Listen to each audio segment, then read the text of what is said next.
Derek Griffin, how are you doing? Welcome. Awesome. Thanks for having me up here. Absolutely. We have Jordan with us as well. Yeah. How are we doing today? Doing great. Yeah, you got the Hive t-shirt on. That's cool. I do. We got those in the other day from somebody that we're going to do a podcast with. We're doing a t-shirt thing on the podcast where bring us a t-shirt and we're going to maybe put them on the walls and, do a little marketing with t-shirts. So if you have a t-shirt for your company, give it to Jordan next time you see her, and I will do that. We're going to hang them somewhere. I don't know where we're going to hang them, but we're going to hang them. Like a t-shirt wall.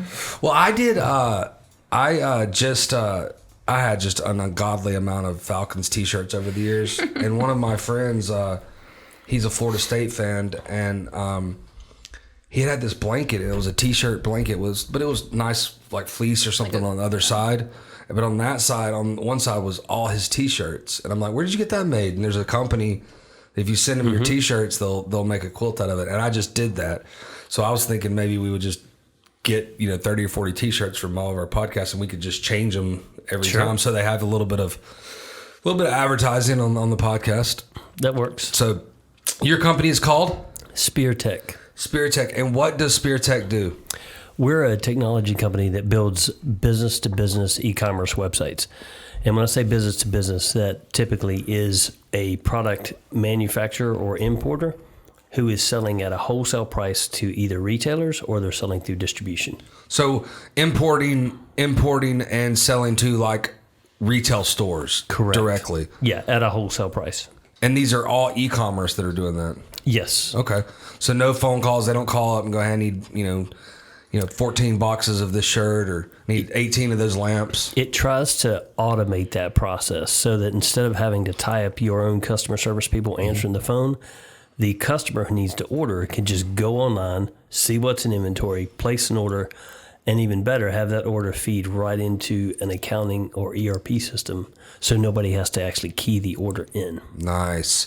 And did you start out with these kind of companies because of your past, or did you start out with mom and pop websites? We really started out with informational websites. Our original goal was to build websites that are easy for non-technical people to manage, and it started out as more content-driven stuff, and quickly, I'd say like 2002, it evolved into almost 90% e-commerce.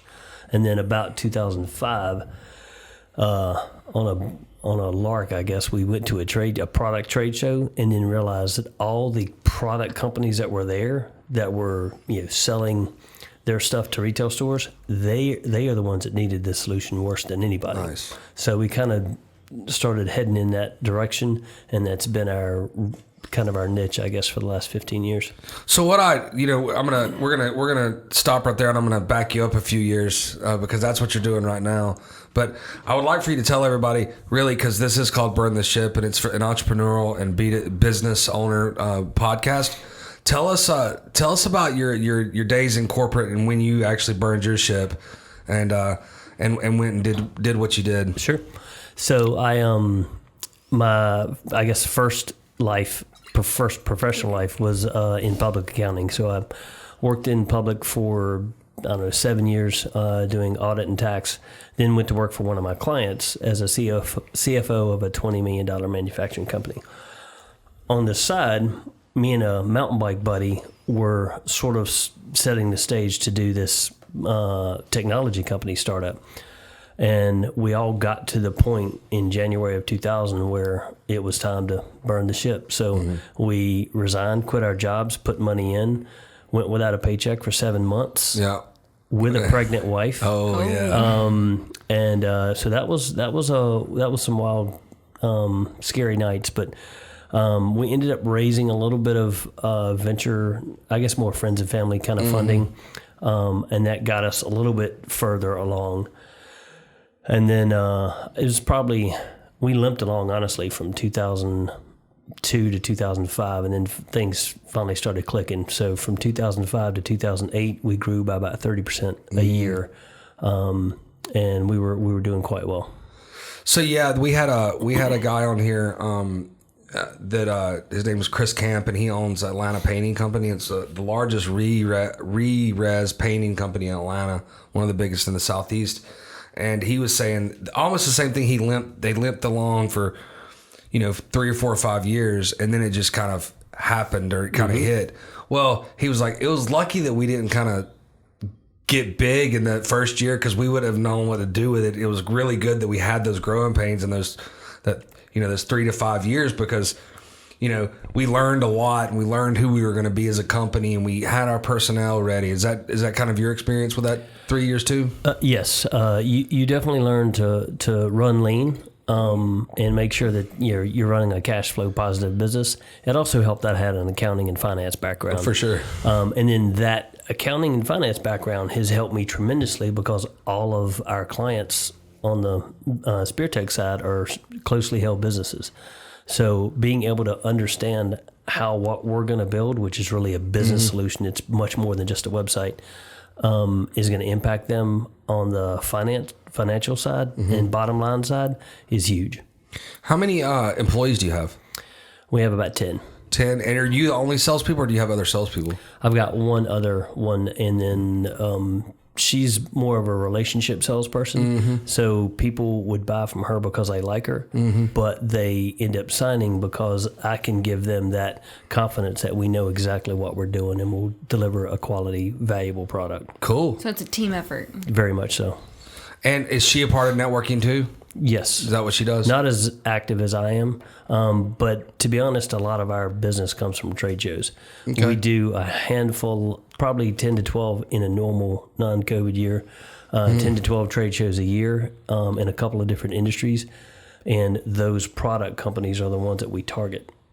Walk me down a trade show and how you get business from it. So what are the specific vertical trade shows you go to?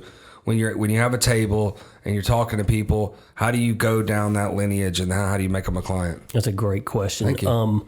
So the industries are gift and home decor. So if you're from Atlanta, America's Mart is a big one.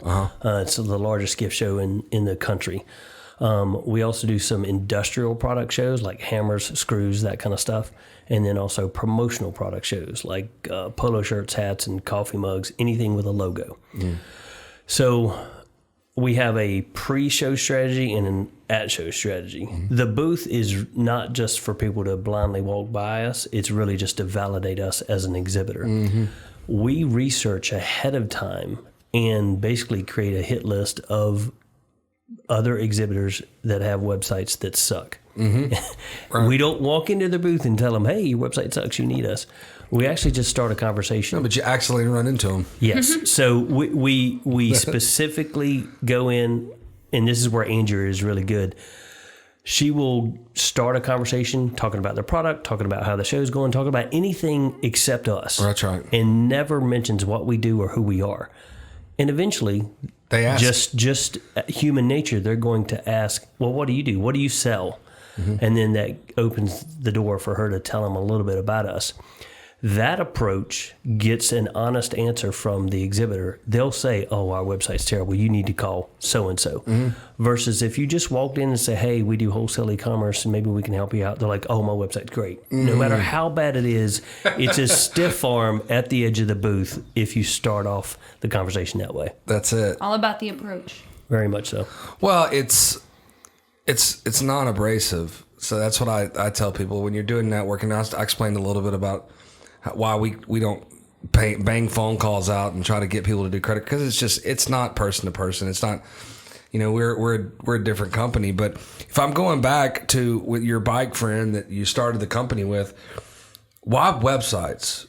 Why not something else? Was that something both of you guys did? What was the passion behind that? He and then some of the other partners that started were all on the technology side. I was much more on the business process side, and understanding kind of both the financial side of it and what a business needed. So I could define the project, they could develop it. So it was a good, you kind of needed both sides. You can have, so purely technology people are great at building stuff, but they don't know what to build, and they don't know how to ask the right questions to pull or extract out of the client what they need. That's right. What is going back to, I'm skipping all over the place, but going back to the trade shows, when's the first contact after the trade show ends to these people? The next day, next week? Sometimes it depends. In the gift industry, it could honestly be a month because you could have companies that in the show season, we'll call it, they'll exhibit in Atlanta one week, Dallas the week after that, Vegas the week after that, and New York the week after that. Yeah. So you kind of find out from them in that conversation where you headed next, and they'll tell you, well, I won't be home for a month, or I'm home on the weekends and I'm going here, here, and here. So you sort of make a note of that, and then set basically a reminder to follow up when you think they have caught their breath.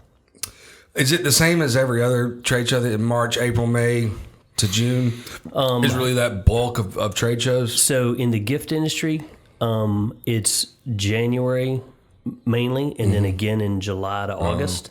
And the souvenir market, which is kind of like gift, but it's more of what you would buy at either a beach gift shop or let's say a national park gift shop, that is heavy in the fall because they sell all summer long.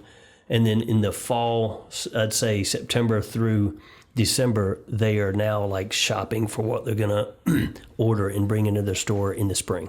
So percentage-wise, from trade show to you getting out, and I know you've been in networking groups for a decade or more. On one of them, you spoke to me outside, and then you're in another networking group as well. What percentage from networking to getting out to the trade shows? I'd say 70% trade show, 30% networking. Do you think that the networking is a better deal because of relationships?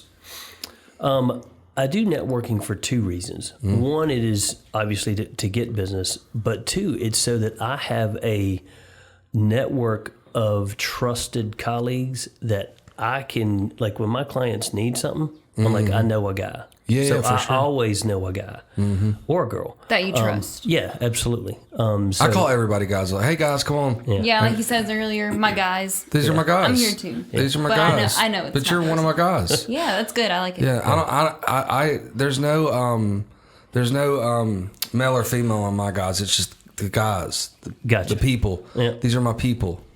That's Yeah, right. so that it's important to have that sort of trusted colleagues where you can say, hey, this person needs this, and I need you to take care of them, and know that they'll do it. Yeah, that's a lot of the reason as I did it for that long too is because of that is it just, and I could still go to networking groups in Decatur and I'll know at least one or two people. I did it for so long, 15 years. He actually popped into my women's group and knew half of them there.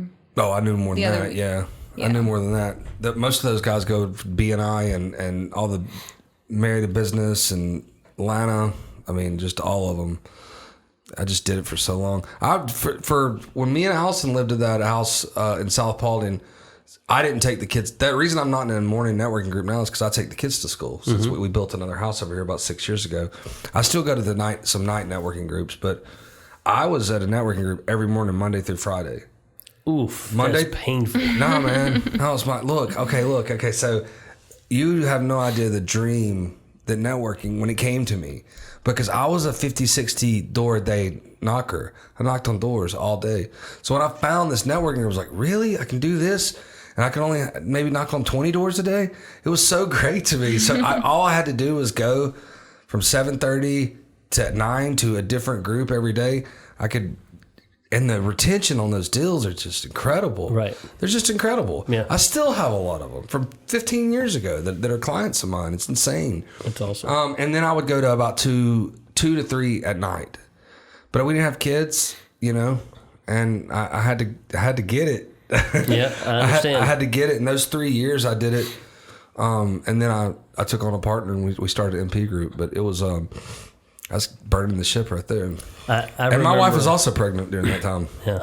I remember my first networking groups were morning groups, and then I got to the point where I was taking the kids to school, and I bagged it too. So the group I'm in now is a lunch-only group, and it's twice a month, so it's manageable. And you guys are still meeting virtually, but you're talking about going back face-to-face? Correct. Yep. And where do you guys meet? When you do meet, we face-to-face? were meeting at we meet at Zoom at HOB Gross Collins, which is basically the Galleria area, Cumberland area. Are you going to go back there? As far as I know, yes. And then certain ones of us who are, I guess, not as fearful of what's going on, we'll go meet, whether it's happy hour. Yeah, right. I mean, if we have enough alcohol, we're going to kill the germs anyway. So. For sure. There's the funny, I look these maps of the world, and there's always like red or blue or whatever it is of what's going on at the time. I just remember when EMV came in place in the merchant services industry, so that Eurocard, MasterCard, Visa card, that the chip on the card. Well, we were one of the last to the table to do that. America was in technology. It was crazy amount of fraud because of that stripe on the back. Still is. But when we were learning that in 2015, I was doing, and you didn't have to do it for like 2 or 3 years after that, but we were learning what the process was to change all of our clients from machine that swipes to machine that chips and everything that goes along with that. They were very boring meetings. But the guy throws up the map, and it was like, these are the countries that's taking the chip cards, and the whole thing was blue, and it was like, these are the countries that are not, and it was everybody in Africa, all the countries in Africa and America. That's hard to believe. And I was like, God dang, if you're on that list, that is not good, because that's a low technology continent, really. Besides maybe South Africa, there's some other ones, but for the most part, there's a low technology, and we're supposedly one of the higher technologies, and it was just not good. So the same thing with the COVID. When you remember, you never know now. You think back, were these true maps? Were they not true maps? But it was like these countries in Africa, like 2 cases confirmed. Well, first off, malaria has been in there forever, and they have more diseases to worry about than COVID. Yeah. So it's like, and nobody gets checked. Like, we're not worried about that disease, and I don't know. It's been a wild time, and that disease at first, when people is a real disease and it's a real virus, and you do have to watch it. Yep. Have you gotten your shot? I have not. You going to? I don't know. A buddy of mine, we were talking about that at lunch. He's already had COVID, but he's still having issues with it. And his doctor tells him if he gets the vaccine, it should knock his lingering issues out. So I think I'm going to get it. I had COVID, and if I can get a shot that doesn't give me that again, I think I'll do it. Yeah. It was bad it was really bad for me for 4 days. I know there's some people that's been months, but those 4 days were awful. Yeah, I can imagine. I've got one brother who had a rough time with it, and the other one didn't know he had it.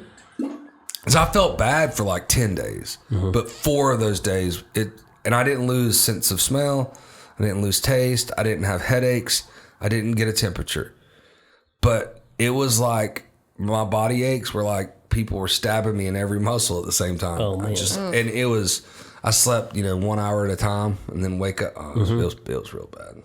I don't wish that upon anybody. Yeah, that sucks. And it's so wild from person to person too, right? And all the symptoms are different, and then they're, I still have some lingering things, but it's not much. Yeah. Yep. So I can't wait till we get done with all this. Me too. Yeah, I think I would get the shot just if I could get back to my regular life. Like, I like to travel. I'm a bit of a national park junkie. So I go to different places in the country and hike or mountain bike or whatever. And just to be able to do that at will would be awesome. Are they all shut down still? No, they're open. Some of them were shut down early. Like, I was technically supposed to hike the Grand Canyon last year. I had reservations to stay at the bottom, which is this cabin called Phantom Ranch, and it was closed during the dates of my reservation. And the only way to get the reservation is a lottery, and I had won it, I guess, gotten it a year, maybe 13 months before, and I haven't won it again since, so I'm kind of pissed. And you do have to win it again to get in there? Yes. No, hey, I had it, and you're closed. No reimbursement. Nope. They don't care. Nope. I was very irritated at that. That sucks. Yeah. You'll get back in there. Yeah. You'll get back in there. Buy somebody's. Somebody gets. I bet they would sell it for. It'd be pricey though, right? I need to look on Craigslist for somebody to sell it. Grand Canyon. You better check out their certificate because it might not be real. Yeah. What other ones have you? What's the coolest one you've ever been to? It's kind of hard to call any of them the best because some of them are so amazing, but I'd give you a top 3 would be Glacier National Park in Montana, North Cascades, which is it's in Washington State, north of Seattle and right on the Canadian border. It is rugged and just beautiful. So Vancouver, right? Yes, just Close to below Vancouver, yeah. Yep. Like there's hikes you can do where you're looking into Canada if you get high enough. It's pretty awesome. And then Yosemite's amazing, and then Zion in Utah is I've been like 5 times. Is your kids? You have kids? Mm-hmm. Do they enjoy biking and doing all that with you or no? So my daughter is my hiking buddy, and we've done most of these national parks together. And we're actually going to Alaska this summer. How old is she? She is almost 21. This will be her, I guess, her summer between her junior and senior year of college. So this Where's she at? University of South Carolina. Cool. So, and she's actually in Spain right now doing study abroad. That's amazing. So, how does she say it's over there with COVID? Or people are masked she says up? It's terrible. I bet it. But she said at least America has kind of got a plan for vaccines and opening things back up. It's been a real train wreck in Europe. So, but she's looking forward to coming back. And I mean, Europe is so. I mean, it's really small. I mean, these countries are small countries, right? And so you have. It would be like every state being its own country, and every one of them have wildly different views on it. And that's the problem, you know. And they're all pointing fingers at each other, and nobody's getting anything done. So my son doesn't enjoy it as much, but he's a real sports junkie. So we've taken a lot of trips to see either an NFL team or an NBA team or a lot of college basketball stuff. So. But it's cool that you have those 2 different experiences with the 2 different children. Yeah. That's really cool. Yeah. Who does he like in sports? We're diehard North Carolina Tar Heel fans. Cool. So, yeah. And then he likes some NBA teams, but I don't care about the pros. He's not gonna be seeing them anytime soon. Nope. The Tar Heels, right? That's weird, right? Yeah. That all those teams, all those iconic teams, just something happened this year. They couldn't click. They didn't have enough practice. Well, UNC did get into the tournament. So Duke, who I hate, of course, in Kentucky. Hope everybody heard Did North that. Carolina get in the tournament? Yeah, they're 8 seed. We play Wisconsin Friday at 7. I thought if we win, we play Baylor, so that could be a short. So no, never mind. It's Kentucky and Duke that didn't get into it. Correct. And both of those guys hadn't been in a tournament. Either of them in like 60 years. They said something crazy. Like that, yeah. And then Kansas, I'm pretty sure they made it, but they're not like that crazy Kansas team. And this tournament's so awesome because really, especially this year. Now Gonzaga has the far and away advantage, but anybody can win it. The reason Gonzaga is so strong is they have a ton of upperclassmen that have already played together for 4 years. Yep. All these other programs, Duke, UNC, Kentucky, one and dones. Well, or just a lot of freshmen. And normally those freshmen show up in the summer. They play together all summer, and they really have a chance to gel. And they didn't get that this year. It's very limited how much interaction they can have because of COVID. So I'll be fine if they give all the college athletes shots and get them vaccinated so they can actually live a life instead of, because they're kind of like living in a prison. Bubbled up, for sure. It sucks to be a college age kid and not be able to have fun and party with your friends. Sure. And whatever. Well, seniors in high school, same. I mean, that's like the time, right? Yeah. You're done with that part of your life, and that's time, especially from like, May, June, July, and into that summer where they scatter like flies. They scatter. Yeah. So those are the last time you're going to spend with everybody together, and they just didn't get that. Yeah. That sucks. Yeah. So but what about football? Still a North Carolina Tar Heel fan in football as well.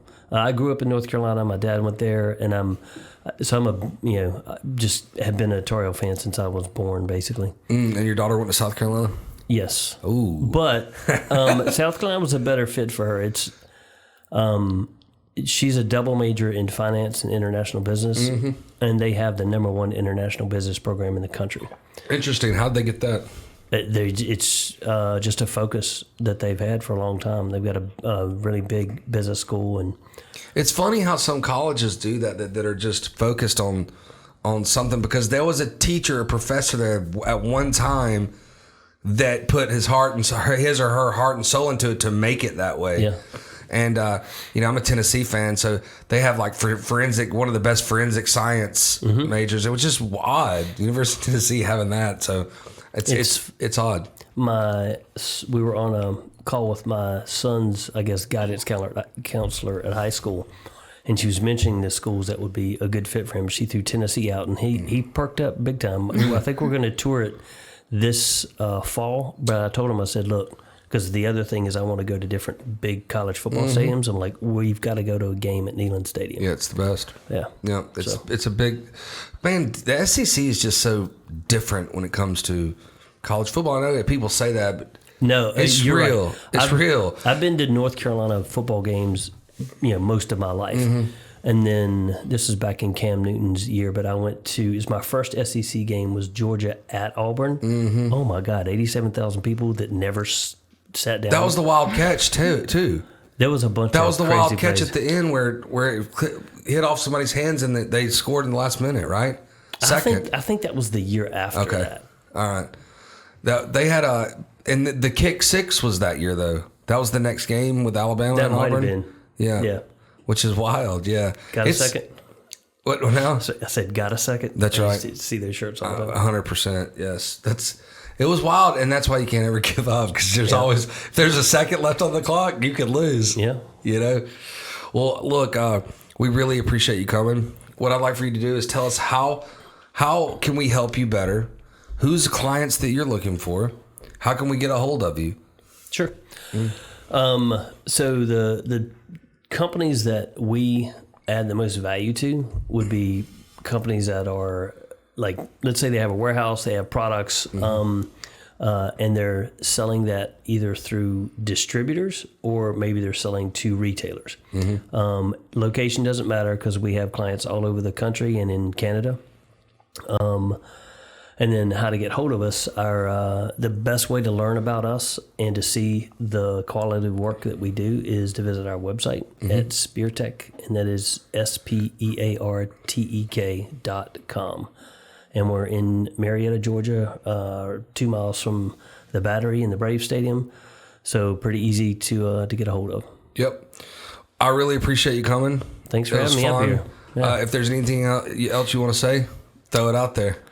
No, we've covered a lot. I look forward to getting to know you guys better, and appreciate the time to have me up here. Absolutely. Thank you, guys. Y'all be kind to each other.